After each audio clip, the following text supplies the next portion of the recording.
এক মাস হলো বাংলায় ভোট মিটেছে, কিন্তু ভোট কি সত্যি মিটেছে? বাংলার পরিস্থিতি দেখে কিন্তু মনে হচ্ছে না। তার কারণ আজ সকালে অমুক নেতাকে দুপুরবেলায় তমুক দলে দেখা যেতে পারে, কিন্তু সেই সম্ভাবনা সারাক্ষণ চলছে। এই আবহ যখন, তখন আলোচনা করার জন্য আজকে সঙ্গে পেয়ে গেছি মুস্তাফিজুর রহমান রানাকে। ডোমকলের বামেদের কার্যত বলা যেতে পারে যে একমাত্র মুখ এই মুহূর্তে বাংলার রাজ্য রাজনীতিতে। তো রানাদা, বেঙ্গল পলিটিক্স আপনাকে স্বাগত। আমি অভিষেক সেনগুপ্ত। আরো একবার স্বাগত আর কি, আপনার সঙ্গে এর আগেও আমাদের ইন্টারভিউ হয়েছে। রানাদা, আমি আপনাকে একদম খুব প্রথম প্রশ্নে যাবো, যেটা হচ্ছে খুব সিগনিফিকেন্ট প্রশ্ন আর কি। সেটা হচ্ছে যে আজকে 9 জুন, ঠিক এক মাস আগে আজকের দিনে শপথ নিয়েছিলেন শুভেন্দু অধিকারী মুখ্যমন্ত্রী হিসেবে। এই এক মাসের যদি আপনাকে যদি একটা বিজেপির মার্কশিট করতে বলি, আপনি কি বলবেন? মানে দেখুন, মার্কশিট আমরা ওইভাবে বামপন্থীরা করি না। তবে একটা জিনিস আমি বলছি, যদি এটাকে দুটো পার্টে ভাগ করা যায় তাহলে হচ্ছে কি এখনো এই সরকার নীতিগতভাবে কি করতে চায় তা পরিষ্কার না। আচ্ছা, যে কাজগুলো করেছে সরকারে আসার পর একটা জনপ্রিয়তা প্রথম প্রথম যেটা থাকে সেইটাকে মানুষের মধ্যে একটা মোহ তৈরি করার জন্য যেটুকু করা দরকার সেইগুলো করেছে। আপনি ভাতা ঘোষণা যা বলেছে যে আগে যা চলতো, যা ভাতা যতগুলো চলতো সেইগুলো, এইটা দুটো ঘোষণা। লক্ষ্মীর ভান্ডার ছিল 1,500, সেটা 3,000 অন্নপূর্ণা ভান্ডার, যেটা প্রতিশ্রুতি নির্বাচনী ছিল। আচ্ছা, প্রশাসনিক লেভেলে কিছু ট্রান্সপারেন্সি আসা মানে আনার চেষ্টা করেছে, শুধুমাত্র কিছু রদবদল, এসপি রদবদল, ডিএম লেভেলে, বিডিও লেভেলে এখনো হয়নি। দ্বিতীয়ত হচ্ছে যে একটা সিগনিফিক্যান্ট এই ক্ষেত্রে আমি বলবো, সেটা অভিনন্দন জানাবো, যে গত 15 বছর যে রাজ্যের সংস্কৃতি তৈরি করেছিল তৃণমূল কংগ্রেস, যে কোনো বিরোধী দলের কোনো এমপি বা এমএলএদেরকে কোনো প্রশাসনিক বিষয়ে পাত্তা না দেওয়া, আমি বলবো এইটা অন্তত সাধুবাদ প্রথম যেটা করেছে, যে বিরোধী দলের বিধায়ক এবং এমপিদেরকে প্রশাসনিক মিটিংগুলোতে অন্তত সম্মানের সহিত ডাকছে। একটা দিক এইটা হচ্ছে যে একটা। তার বাইরে কিন্তু এখনো কর্মসংস্থানের ক্ষেত্রে কি পলিসি হবে, স্বাস্থ্যর ক্ষেত্রে কি পলিসি হবে, আয়ুষ্মান ভারত তো এটাও তো সেই কেন্দ্রীয় সরকারের কি বলে কেন্দ্র সরকারের প্রকল্প, সেটা এখানে অ্যাডপ্ট করছে। যেটা কি বলে স্বাস্থ্যসাথী কার্ড ছিল, সেটা আয়ুষ্মান ভারতে ট্রান্সফার হবে। এর বাইরে অন্য কিছু স্বাস্থ্য নিয়ে আদৌ কি পরিকল্পনা, তা তো বাজেট ছাড়া বোঝা যাবে না। শিক্ষা নিয়ে আদৌ কি পরিকল্পনা, সেটা বাজেট ছাড়া বোঝা যাবে না। তাহলে এইটা গেল একটা পার্ট। দ্বিতীয় পার্টে যেটা আমি বলবো, যে এই সরকার আসার পর যেটা খুবই খারাপ করছে, সেটা হচ্ছে যে এই যে অবৈধ নির্মাণ এত দ্রুত ভাঙা, বুলডোজার নিয়ে হাজির হওয়া, প্লাস হচ্ছে যে রেলের আজকে 1 মাস হলো না, এত তড়িঘড়ি হচ্ছে যে রেল বস্তিগুলোতে নোটিশ দেওয়া এবং তাদেরকে পুনর্বাসন ছাড়াই হচ্ছে যে এই যে বুলডোজার দিয়ে ভেঙে ফেলা, এইটা খুব জঘন্য কাজ করছে বলে হচ্ছে যে আমার মনে হচ্ছে। সেই জন্য নাম্বার না, যেগুলো করেছে সেগুলো এখনো কোনো পলিসিগত বিজেপির কোনো ইমপ্লিমেন্টেশন হয়নি। বেকারদের ক্ষেত্রে, প্যারাটিচারদের ক্ষেত্রে, পার্ট টাইমারদের ক্ষেত্রে, শিক্ষাক্ষেত্রে আমি বলছি। তারপরে হচ্ছে যে ভোকেশনাল যারা কাজ করে সেই সমস্ত ক্ষেত্রে কি নীতি গ্রহণ করবে, কি পলিসি, সেটা আগামী বাজেটে বোঝা যাবে। তখন বোঝা যাবে এই সরকার কতটা জনগণমুখী সরকার, নাকি কর্পোরেটদের স্বার্থে নীতি গ্রহণ করছে। আচ্ছা আচ্ছা, আপনি খুব ক্যাটাগরিক্যালি একটা জিনিস বললেন, সেটা হচ্ছে যে বিজেপি সরকার গত 15 বছরে যা হয়নি, বিরোধী যারা বিধায়ক রয়েছেন তাদেরকে প্রশাসনিক নানান কাজে কর্মে ডাকছে। এই বিরোধী প্রসঙ্গে একটা খুব বিতর্ক এই মুহূর্তে চলছে, সেটা হচ্ছে যে দল থেকে বহিষ্কৃত ঋতব্রত বন্দ্যোপাধ্যায়, তিনি হঠাৎ বিরোধী দলনেতা হয়েছেন। মানে ব্যাপারটা নিয়ে অনেক তর্ক বিতর্ক রয়েছে। আপনি এই ব্যাপারটাকে কিভাবে দেখেন? তার কারণ ঋতব্রত বন্দ্যোপাধ্যায় কার্যত আপনাদেরই দলের একটা সময় কর্মী ছিলেন, নেতাও ছিলেন। তিনি দল থেকে সেবার বহিষ্কৃত হন, এবারে বহিষ্কৃত হলেন। আপনি কিভাবে দেখেন? আসলে ঋতব্রত যে সিপিএম এর প্রাক্তন নেতা ছিল সেটা বারবার বলছেন, তাহলে তো আমরা বলতে পারি মুখ্যমন্ত্রী তৃণমূলের প্রাক্তন নেতা ছিল, তাই না? প্রাক্তন তৃণমূল মুখ্যমন্ত্রী। আসলে বিষয়টা এরকম না। ঋতব্রতর সাথে আমাদের দলের কানেকশন যেদিন থেকে বহিষ্কৃত হয়েছে সেদিন থেকে শেষ হয়ে গেছে। ও তৃণমূলের ঋতব্রত এখন। তাহলে তৃণমূলের ঋতব্রত এখন বন্দ্যোপাধ্যায় যেটা করছে সেটা আসলে আরএসএস এর পিছন থেকে খেলা আছে। আরএসএস পশ্চিমবাংলা জয় করেছে, একটা সময় এইখানে বামপন্থীদেরকে শেষ করার জন্য সমস্ত রাজনৈতিক দল একদিকে হয়েছিল এবং তার সাথে আরএসএস ছিল। হুম। তৃণমূলকে যত রকমভাবে ফান্ডিং করা যায়, যার যেরকমভাবে সাহায্য করা যায়, কারণ এখানে কংগ্রেসকে এবং বামপন্থীদেরকে দুর্বল করতে হবে। বামপন্থীরা নিকেশ হয়েছে, কংগ্রেস দুর্বল হয়েছে পশ্চিমবাংলায়, আরএসএস এর স্বপ্ন পূরণ হয়ে গিয়েছে, মমতাকে আর প্রয়োজনীয়তা নেই আরএসএস এর। যার ফলে একটা ড্যামি বিরোধী তৈরি করতে হবে বিধানসভায়, যেহেতু বামেদের একজন প্রতিনিধি। তাহলে 5 বছর আগামী দিনে যে ড্যামি বিরোধী কিভাবে তৈরি করা যায়, যেটা বিগত 5 বছরও দেখা গিয়েছে, বামপন্থীদের বিধানসভায় অনুপস্থিতি আর বিজেপি তৃণমূল নাটক, একই জিনিস হতো যে আগামী 5 বছর যাতে স্মুথলি এই কাজটা করতে পারে, যাতে কোনো সঠিক বিরোধিতা না হতে পারে, সেই জন্য এটা তৈরি করা হলো। মানে সরকার পোষিত বিরোধী। অবশ্যই তাই তো হবে, আপনি ভবিষ্যৎ তো তাই হবে। এরা কি বলবে, এদেরকে এইভাবে মদত দেওয়া, স্পিকার হঠাৎ করে এদেরকে বিরোধী দলনেতা ঘোষণা করে দেওয়া, এগুলো থেকে তো বোঝা যাচ্ছে পরিষ্কার। গতকালকে যেটা লোকসভায় যেটা ঘটেছে একদমই তাই। দিল্লিতে, তো এটা তো পরিষ্কার এনডিএ শিবিরে যাচ্ছে মানে কি এমনি। তারপরে মুখ্যমন্ত্রী হঠাৎ করে গিয়ে শতাব্দী রায়ের বাড়িতে মিটিং করছে, এগুলো থেকে মানুষ পরিষ্কার বুঝতে পারছে যে কারা এরা পিছন থেকে এটা করছে। যার ফলে এটাই হচ্ছে যে আসল কথা, যে সামনে যাতে পশ্চিমবাংলায় কোনো সঠিক বিরোধী ভূমিকা পালন করতে না পারে। আর তৃণমূল কংগ্রেসের মতো দল যেখানে দাঁড়িয়ে বিরোধী, সেখানে এটা করাটা স্বাভাবিক, সহজ। কারণ এই দলের কোনো নীতি নাই, আদর্শ নেই, কোনো লক্ষ্য নেই, উদ্দেশ্য নেই। যারা বিরোধিতা করছে, কেন বিরোধিতা করছে? মানুষের জন্য না, আপনি ভালো করে দেখুন। বিরোধিতা করছে, ওকে হয়তো কোনো কারণে বিরোধী দলনেতা করেনি, নাহলে কোনো পদ পায়নি, নাহলে যারা এতে যুক্ত হচ্ছে তাদের পিছনে সবার দেখবেন হচ্ছে যে এ আছে, ভয় আছে। যেভাবে নেতারা ধরপাকড় হচ্ছে, এরাও তো এক একটা সব রত্ন, মানে বেশিরভাগ বিধায়ক, যদি আমাদের জেলার কথা ধরি যারা আছে, এবারে নিজেদের পিঠ বাঁচাতে তাদেরও প্রয়োজন, বিজেপিকে, বিজেপিরও প্রয়োজন একটা ড্যামি বিরোধী তৈরি করার জন্য। যার ফলে এইসব খেলা চলছে, মানুষ বিচার করবে। আপনি বিধায়ক হিসেবে শপথ নেওয়ার পর এটা বোধহয় তৃতীয় অধিবেশনে আপনি এলেন, তাই তো? মানে 3 বার এলেন, ফলে আপনার যারা সহকর্মী কার্যত বিধানসভায়, তাদের সবার সঙ্গে আপনার আলাপ পরিচয় হয়েছে। মুখ্যমন্ত্রীর সঙ্গে আপনার কি কথা হয়েছে? না, মুখ্যমন্ত্রীর সঙ্গে ওইভাবে আলাদা করে এখনো বসা হয়নি। সেই দিন শপথের দিনই যেটা সৌজন্য সাক্ষাৎ, শপথ গ্রহণ করার পরই নেমে এসে, ওয়ালে নেমে এসে যেভাবে অন্য বিধায়কদের সাথেও কথা বলছিলেন, আমাকে তো হ্যান্ডশেক করলাম। আমি হ্যান্ডশেক করার পর যেটা বলা, সৌজন্য তার খাতিরে শঙ্করদাও ছিল ওখানে, তারপরে আমাদের অগ্নিমিত্রা পল মন্ত্রী, তিনিও ছিলেন। ওই তো হাসলো। আর ওনারা ভাবছে যে এই ছেলেটা লড়ে এসছে, সেই ডোমকল থেকে জিতে এসছে, এটা একটা ভাব ছিল চোখে মুখে। আর যেটা হাত ধরে বললো যে এরকম লড়াই ভালো করেছো, এখানেও লড়তে হবে বিধানসভাতে। আর বাকি ওই তৃণমূলের বেঞ্চের দিকে তাকিয়ে বলছি যে ওই চোরদের সাথে মিশবা না, যে দলে আছো সেই দলই থাকো, লড়াই করো, যা সাহায্য দরকার আছে আমি করবো, এই কথা যেটা সৌজন্যতার খাতিরে বলা। শঙ্কর ঘোষ একসময় আপনার খুব ক্লোজ ছিলেন একটা সময়, যখন ডিওএফআই আপনারা করতেন একসঙ্গে।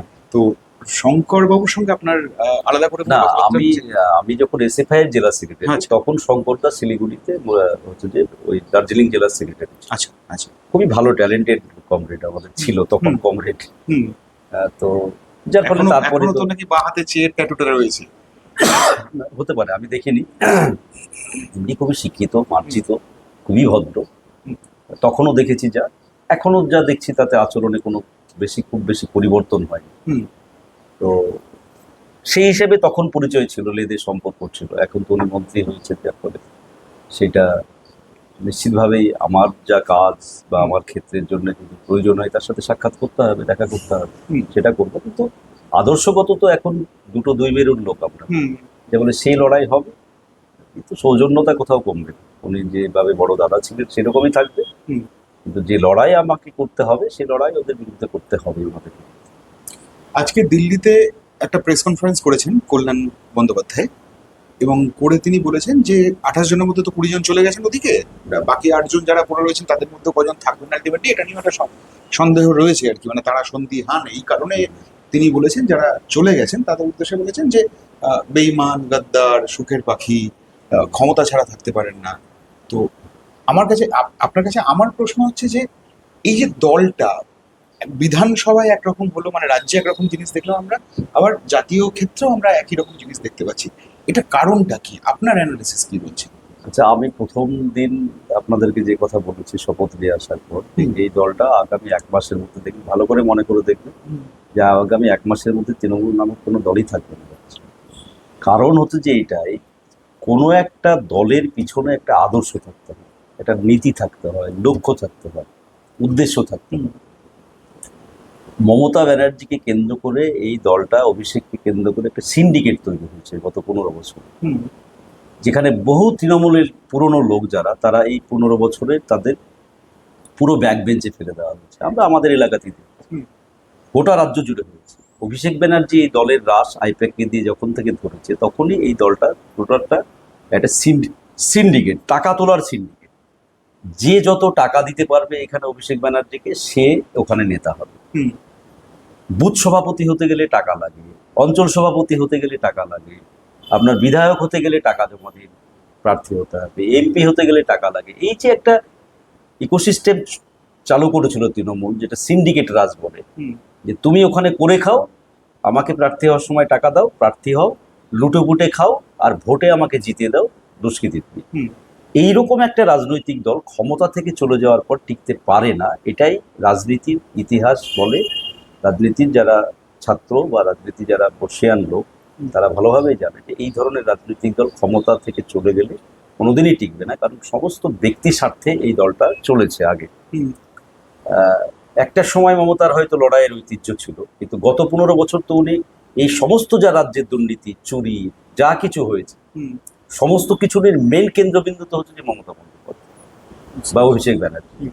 স্বাভাবিকভাবেই ক্ষমতা থেকে চলে যাওয়ার পর এটা তো কেউ নীতি নিয়ে ওই দলটা করে, আদর্শ নিয়ে ওই দলটা করে, বা রাজ্যের ভালোর জন্য করে। যা পরিণতি হওয়া দরকার তাই হচ্ছে। আপনার কোথাও কি মনে হয়, মানে গতকাল আমরা দেখলাম শনিবার দিন কার্যত, রবিবার দিন সন্ধেবেলা অভিষেক বন্দ্যোপাধ্যায় গেলেন, মমতা বন্দ্যোপাধ্যায় এখানে একটা বৈঠক ছিল কাউন্সিলরদের সঙ্গে, সেটা ক্যান্সেল করে দিল্লি চলে গেলেন। পরে দেখলাম আমরা যে ইন্ডিয়া জোটের শরিকদের সঙ্গে দেখা করেছেন, সোনিয়া গান্ধীর সঙ্গে একটা ক্লোজ ফ্রেমের একটা ছবিও আমরা দেখলাম। তো আপনার কোথাও কি মনে হচ্ছে এখন মমতা বন্দ্যোপাধ্যায়ের কাছে কার্যত খড়কুটোর মতন কিছু একটা আঁকড়ে ধরে বেঁচে থাকা ছাড়া কোনো উপায় নেই? এটা কি আপনার মনে হচ্ছে? সেটাই তো, তাই তো। এখন আবার ইন্ডিয়া জোটে ও গিয়ে কি করবে এখন? যখন উনি যাওয়ার দরকার ছিল, ইন্ডিয়া জোটকে শক্তিশালী করার দরকার ছিল, বিজেপির বিরুদ্ধে গোটা ভারতবর্ষে লড়াই, তখনই তো উনি ইন্ডিয়া জোটকে ভেঙেছে। আজকে নীতিশ কুমারকে ইন্ডিয়া জোট থেকে বের করার মূল পান্ডা হচ্ছে যে মমতা বন্দ্যোপাধ্যায়। এর আগে কোনো সময় ইন্ডিয়া জোটে সঠিকভাবে যায়। যদি আপনি ফ্লোর যেটা কোঅপারেশন বলে লোকসভাতে বা বিধানসভাতে একটু কথা আছে, তাহলে ফ্লোরে দাঁড়িয়েও হচ্ছে যে ওনার এমপিরা প্রত্যেকটা বিলে হচ্ছে যে ওয়াক আউট করে বেরিয়ে গিয়ে বিজেপিকে সুবিধা করেছে। তখন উনি কোথায় ছিলেন ইন্ডিয়া জোট নিয়ে? এখন উনি দেখাতে চাইছেন এটা, যে দেখো ইন্ডিয়া জোটে আমি আছি, যাতে গোটা ভারতবর্ষে একটা গুরুত্ব থাকে। আর বিজেপি এই যে সরকারে আসার পর যেভাবে নেতারা ধরা পড়ছে, চুরি করছে, চামারি করছে, চুরি বা এই ধরনের রাহাজানির জন্য, যেগুলো থাকবে না তো আরো ধরা পড়বে, সব অনেক আছে, এখনো কিছুই হয়নি শুধু। তো সেইটাতে একটা দেখানো, আর একটা যে ভাইপোর বাড়িতে নোটিশ পড়ছে বারবার, সিআইডি টিআইডি, এসব তো ভাইপো তো আমার ধারণা মনে হয় খুব বেশি হলে 1-2 মাস বাইরে থাকবে। তো এইটা থেকে যাতে অন্তত একটা এটা নিয়ে যাওয়া যায়। উনি যেটা মনে হচ্ছে কেন যে মাসখানেকের মধ্যে অভিষেক বন্দ্যোপাধ্যায় জেলে যেতে পারেন? যা অপরাধ করেছে তাতে জেলে থাকারই কথা, যদি না থাকে জানবো বিজেপি এটা সেটিং করছে। কারণ ওনার যা বিরুদ্ধে যা অভিযোগ আছে, শিক্ষা দুর্নীতি, কয়লা দুর্নীতি, বালি পাচার, সব তো শুনতাম। তো এটা তো আমাদের মাননীয় মুখ্যমন্ত্রী তখন বিরোধী দলের নেতা, তখনই তো বলতেন। বিজেপির নেতারা তো এটাই প্রচার করেছে। আমাদের মাননীয় স্বরাষ্ট্রমন্ত্রী এসে তো ওই বলেছে যে আপনি ক্ষমতায় আনুন বিজেপিকে, আপনি সব তদন্তের দুর্নীতির তদন্ত হবে এবং জেলে যাবে। তাই তো বলেছে, এটা তো আমাদের কথা না, বিজেপির কথা। তাহলে তাই যদি ধরি আমি, তাহলে তো এগুলো তো আজকে চোখের সামনে মানুষের পরিষ্কার। আমি বললেই হবে না যে এক রাজ্যের যতগুলো স্ক্যাম হয়েছে, সেই স্ক্যামের মূল পান্ডা যদি কেউ থেকে থাকে, সেটা একজন অভিষেক বন্দ্যোপাধ্যায় এবং মমতা বন্দ্যোপাধ্যায়। আচ্ছা, শোনা যাচ্ছে যে বসিরহাট থেকে নাকি যে বসিরহাটে যে লোকসভা উপনির্বাচনটা বাকি রয়েছে, ওই নির্বাচনে মমতা বন্দ্যোপাধ্যায় দাঁড়াতে পারেন, কংগ্রেস সাপোর্ট করবে। আপনার কি মনে হয় এই পরিস্থিতিতে, মানে চারদিকে যখন সবাই মমতা বন্দ্যোপাধ্যায়কে ছেড়ে চলে যাচ্ছেন এবং দুর্নীতি নানান অভিযোগের তিনি যখন কার্যত মানে ডুবে রয়েছেন, এই পরিস্থিতিতে আপনার মনে হয় মমতা বন্দ্যোপাধ্যায় যদি বসিরহাটে দাঁড়ান জিতবেন?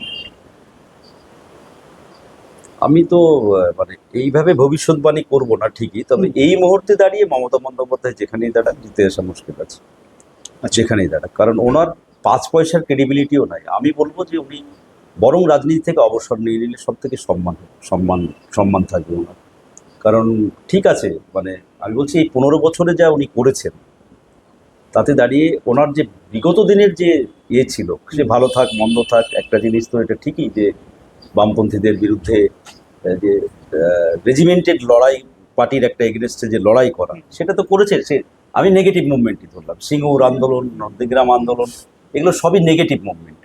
কারণ আজকে মানুষ বুঝতে পারছে যে সিঙ্গুরের কারখানা কতটা প্রয়োজনীয়তা ছিল, আজকে মানুষ বুঝতে পারছে নন্দীগ্রামের কেমিক্যাল হাব কতটা প্রয়োজনীয়তা ছিল। কিন্তু তখন সে আন্দোলনগুলো করলেও তো করেছে তো আন্দোলন, তার একটা ব্যাকগ্রাউন্ড আছে, অনেক করেছে। তো সেইটাই যে 15 বছরে যে ক্রেডিবিলিটি ছিল পলিটিক্সে, সেটা উনি নষ্ট করে ফেলেছেন। যার ফলে ওনার, আমি অন্তত বলবো, আমি ছেলের বয়সী ওনার, এগুলো আমি তো অধ্যত্ত নিয়ে কথা বলতে পারি না, তবে ওনার এখন রাজনীতি থেকে অবসর নেওয়া দরকার। আর জেল যাক যাত্রা যাক, যদি দলটাকে সত্যিই রাখতে চান তাহলে ভাইপোকে এখন সামনে আনুন। উনি তো বিশাল বড় নেতা, সর্বভারতীয় সম্পাদক। তো তেনার বয়স কত? 34 বছর বয়স। আমরা বলছি, আমরা তো 34 আর একটু বেশি, 35 বা 37 বছর বয়স, তাহলে ভবিষ্যৎ আছে রাজনীতি, ঠিকই আছে। জেলে দিবে, অপরাধ করেছে, কিন্তু রাজনীতিটা করুক। অখিলেশ যাদবরা তো করছে ওইখানে, তারপরে আরো সব কম বয়সী যারা লিডার আছে গোটা ভারতবর্ষে, আমি যদি ধরি, তাহলে ও এখন নামক, মাঠে ময়দানে নামুক। মানে কোথাও কি আপনার মনে হয় যে মমতা বন্দ্যোপাধ্যায় বেসিক্যালি অভিষেক বন্দ্যোপাধ্যায় এটা আড়াল করে রাখার চেষ্টা করেন? সেটা করতে চাইছে, কিন্তু আড়াল করলে তো ওর ক্ষতি করবে। ক্ষতি করবেন মানে এখন তো মাঠে নামা দরকার, যে কর্মীদের উপর আক্রমণ হচ্ছে, দল ভেঙে যাচ্ছে। এই মুহূর্তে দাঁড়িয়ে বিজেপির বিরুদ্ধে এই যে হকার উচ্ছেদ নিয়ে যে লড়াই আমরা করছি, বামপন্থীরা করছে, সৃজনরা জেলে যাচ্ছে, আমাদের সুজনদারা মার খাচ্ছে, এই লড়াই কেন থাকবে না? অভিষেক ব্যানার্জি কেন থাকবে?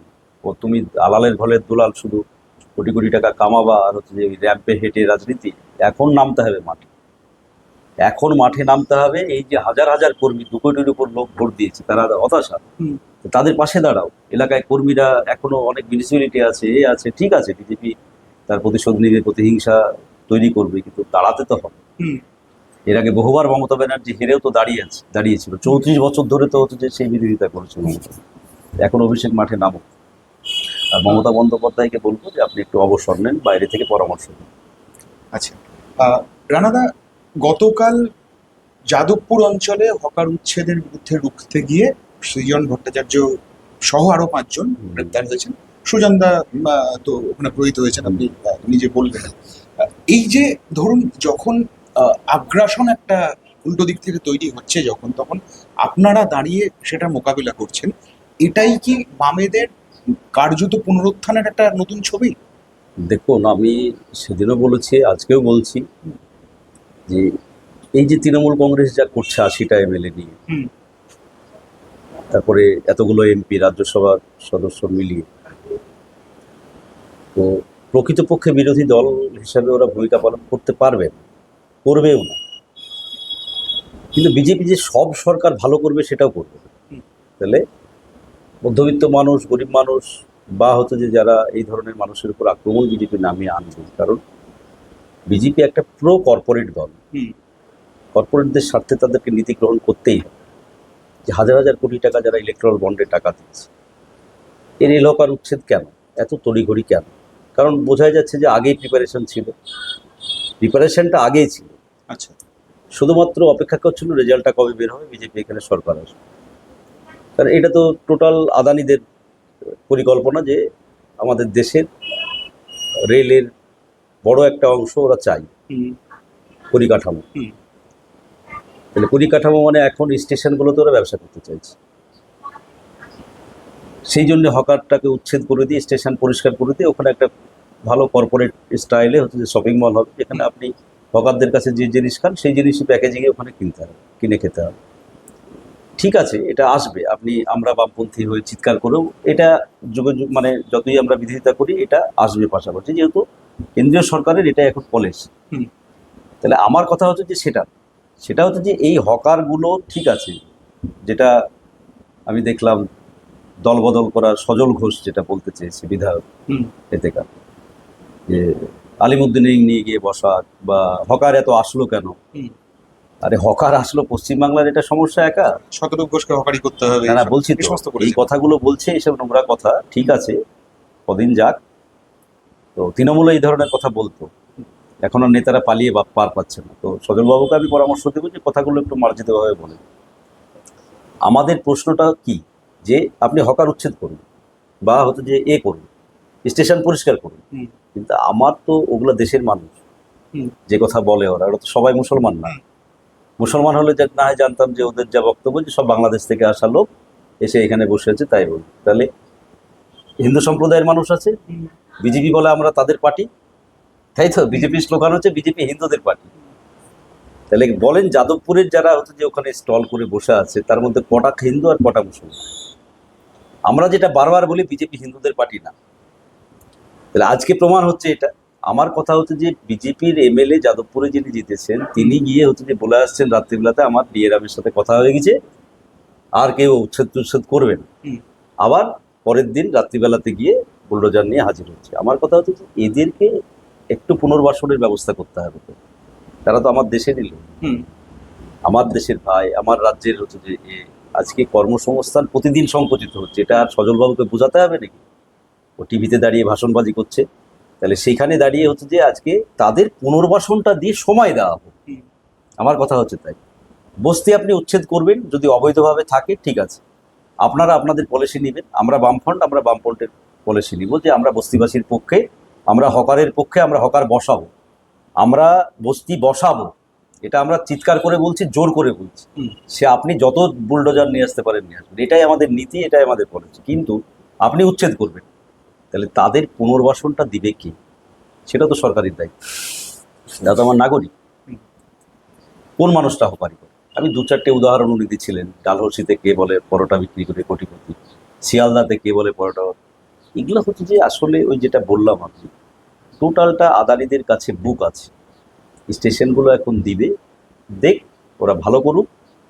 ওটা যেমন দেখতে হবে মধ্যবিত্ত মানুষ যারা নাক ছিটকায় হকারদেরকে দেখে বা গেলে একটু গায়ের গন্ধ লাগে, ঠিক আছে, তাদের জন্য ব্যবস্থা করতে হবে, করুন বড় লোকদের জন্য। কিন্তু পাশাপাশি এমন মানুষও তো আছে যারা ঝালমুড়িটা হচ্ছে যে ট্রেনে বা নেমে করবে, সেই সংখ্যায় তো বেশি। ট্রেনে কারা চড়ে?